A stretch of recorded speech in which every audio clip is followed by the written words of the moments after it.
ગોંડલમાં 100 વર્ષ જૂના બ્રિજનો જે મામલો હતો, રાજ્ય સરકારે આ બ્રિજને લઈને હાઈકોર્ટને માહિતી આપી છે।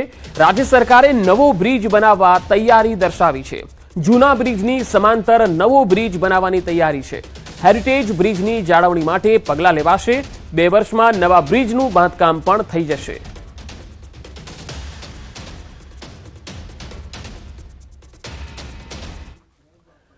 નકલી કચેરી કૌભાંડ મામલે દાહોદ પોલીસનો વધુ એક ખુલાસો સામે આવ્યો। નકલી કચેરી કૌભાંડમાં તત્કાલીન પ્રયોજનના સંજય પંડ્યાની અમદાવાદ ખાતેથી ધરપકડ કરવામાં આવી। નકલી કચેરી કૌભાંડના આ સમગ્ર કાંડમાં સંજય પંડ્યા એપ્રિલ 2022 થી માર્ચ 2023 સુધી દાહોદમાં પ્રાયોજના વહીવટદાર તરીકે ફરજ બજાવતા હતા। સંજય પંડ્યા દ્વારા અબુબકર સાથે મળી 2.78 કરોડ ઉપરાંતના 18 કામો મંજૂર કરીને આખું કૌભાંડ આચરવામાં આવ્યું। કચેરી પ્રકરણમાં પોલીસે અત્યાર સુધીમાં 14 આરોપીઓની ધરપકડ કરી લીધી છે, જ્યારે 2 વોન્ટેડ જાહેર કરાયા છે। દાહોદ પોલીસે તાજેતરમાં નકલી કચેરી કૌભાંડમાં 7 બેંકોના 200 સ્ટેટમેન્ટ સાથેની ચાર્જશીટ નામદાર કોર્ટમાં રજૂ કરી હતી। પકડાયેલા આરોપીઓએ નકલી કચેરી કૌભાંડમાં વાપરેલા સરકારી નાણાં કયા ખર્ચ થયા છે તે માટે પોલીસ દ્વારા ચાર્ટર્ડ એકાઉન્ટન્ટની નિમણૂક પણ કરવામાં આવી છે। કઈ જગ્યાએ નાણાં ખર્ચવામાં આવ્યા તે અંગે પણ કોર્ટની ગાઈડલાઈન પ્રમાણે ટાંચમાં લઈ સરકારના રૂપિયાની પૂરેપૂરી રિકવરી કરવાની પોલીસ દ્વારા કાર્યવાહી હાથ ધરાઈ રહી છે।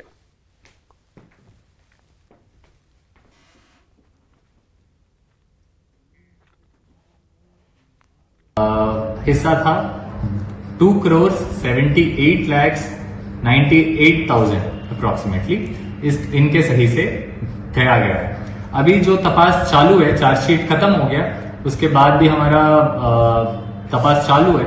उसके अंदर भी हमको नया एविडेंस मिला इनके अगेंस्ट, जिसके कारण हमको पक्का पता चला इनका इन्वॉल्वमेंट था। उसी के कारण हमने कल इनको अरेस्ट किया।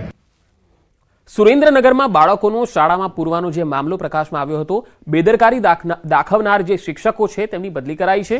ફતેપુરા પ્રાથમિક શાળામાં આખી આ ઘટના બની હતી। 2 શિક્ષકોની અન્ય તાલુકામાં બદલી થઈ છે। સાયલા અને ચોટીલા થાન પ્રાથમિક શાળામાં શિક્ષકોની બદલી કરવામાં આવી છે। આચાર્ય અને શિક્ષકોને કારણદર્શક નોટિસ પણ ફટકારવામાં આવી હતી। 17 ફેબ્રુઆરીએ શાળા પાસેથી ખુલાસો માંગવામાં આવેલો હતો। વધુ તપાસ દરમિયાન હજુ કોઈ દોષિત જણાશે તો કાર્યવાહી થશે। 20 થી વધુ બાળકોને શાળામાં બહારથી તાળું મારાયું હતું। શિક્ષકો શાળાને તાળું લગાવીને બહાર નીકળી ગયા હતા। બાળકો રડતા હોવાની ગ્રામજનોને જાણ થતા તાળા તોડવામાં આવ્યા હતા।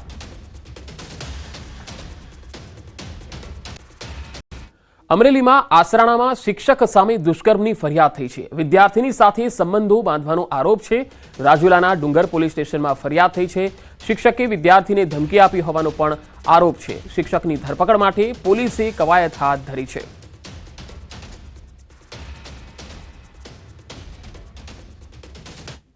ગીગા બમ્મરની વિવાદિત ટિપ્પણીનો મામલો અમરેલીમાં ક્ષત્રિય સમાજ હવે મેદાને આવ્યો છે। ધારી અને બગસરાના ક્ષત્રિય સમાજે રજૂઆત કરી છે। પ્રાંત કચેરી ખાતે સમાજે આવેદનપત્ર પણ આપ્યું છે। ગીગા બમ્મર સામે કાર્યવાહીની માંગણી સમાજના આગેવાનો દ્વારા કરવામાં આવી છે।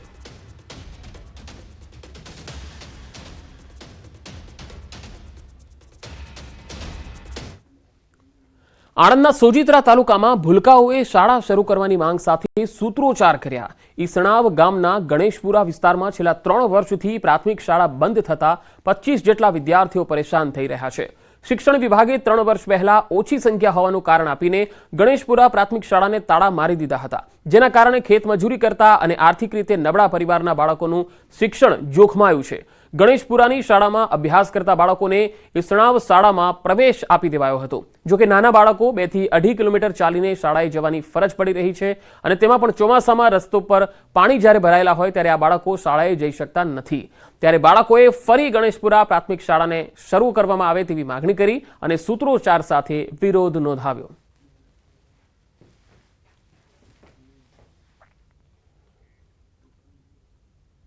ઈસણાવ ગામમાં અમે ગણેશપુરા વિસ્તારમાં રહીએ છીએ।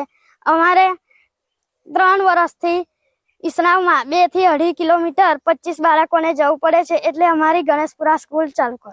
ચોમાસામાં બધે રસ્તામાં પાણી ભરાઈ જાય છે, તેથી અમારો અભ્યાસ બગડે છે। અહીં આગળ 25 થી 30 વિદ્યાર્થી છે અને સ્કૂલ 3 વર્ષથી બંધ છે। એ છોકરાઓને 25 થી 3 થી 4 કિલોમીટર ચાલતા જવું પડે છે।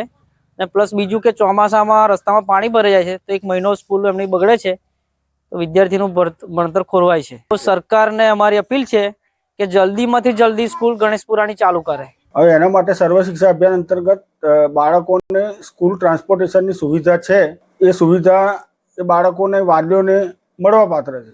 કિલોમીટર જે એના ધારાધોરણ મુજબ આવતા હશે તો એ મળવાપાત્ર હશે. હું તપાસ કરી અને હું જોડાઈ લઉં છું.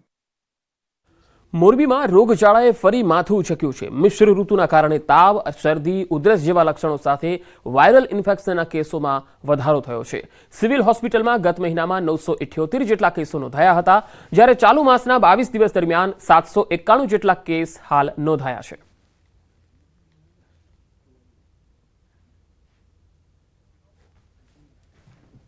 તો જાન્યુઆરી મહિનામાં ટોટલ આ પ્રકારની એક ફ્લૂ ઓપીડી અલગથી આપણે ચાલે છે હોસ્પિટલ ખાતે, જ્યાં શરદી ઉધરસને એ પ્રકારના કેસ જોવા મળે. ફ્લૂના કેસ આપણે અલગથી જોઈએ છીએ. જાન્યુઆરી મહિનામાં ટોટલ 978 દર્દીઓ આપણે એ વિભાગમાં જોયેલા, અને ચાલુ મહિનામાં અત્યાર સુધી જે મહિનો પૂરો થવામાં છે 791 દર્દીઓ જોયેલા છે ફ્લૂ ઓપીડીમાં. મોરબી સિવિલ હોસ્પિટલ માટે અહીંયા કણે બાળકો તેમજ એના પરિવાર ઘણા બધા અત્યારે અહીંયા કણે સમસ્યાના સામના કરવા પડતા હોય, કારણ કે અત્યારે વાયરલ ઇન્ફેક્શન થઈ રહ્યું છે. અમદાવાદમાં ઔડા દ્વારા શહેરમાં 250 કરોડના ખર્ચે નવા રસ્તાઓ બનશે. અમદાવાદ અને કલોલને જોડતા 6 લેન રોડ સહિત વીઆઈપી રોડ બનશે.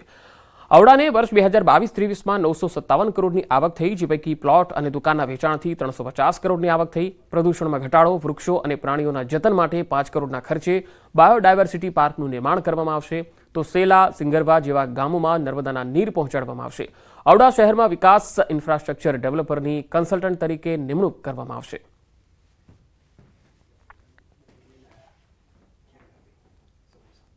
ટાઉન પ્લાનિંગ યોજનાઓ અમલમાં છે, ત્યાં વિકાસની વિવિધ જે પરવાનગીઓ આપવામાં આવે છે એના અંતર્ગત પણ ઔડાને લગભગ 200 કરોડ રૂપિયા જેટલી આવક થવાનો અંદાજ છે.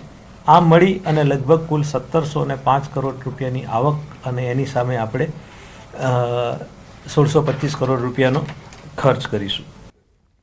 ગાંધીનગરથી મોટેરા મેટ્રો ટ્રેનનો ટ્રાયલ રન શરૂ થશે. માર્ચ-એપ્રિલમાં શરૂ થશે આ ટ્રાયલ રન. આ ટ્રાયલ રન શરૂ કરવા માટે સરકારે તૈયારી બતાવી દીધી છે. ગાંધીનગર ચ0 થી મેટ્રો સ્ટેશનને ડબ્બો લાવવામાં આવ્યો છે. મોડી રાત્રે મેટ્રો કોચ ગાંધીનગર પહોંચી ચૂક્યો છે. ગાંધીનગરથી અમદાવાદના મુસાફરોને ફાયદો થશે.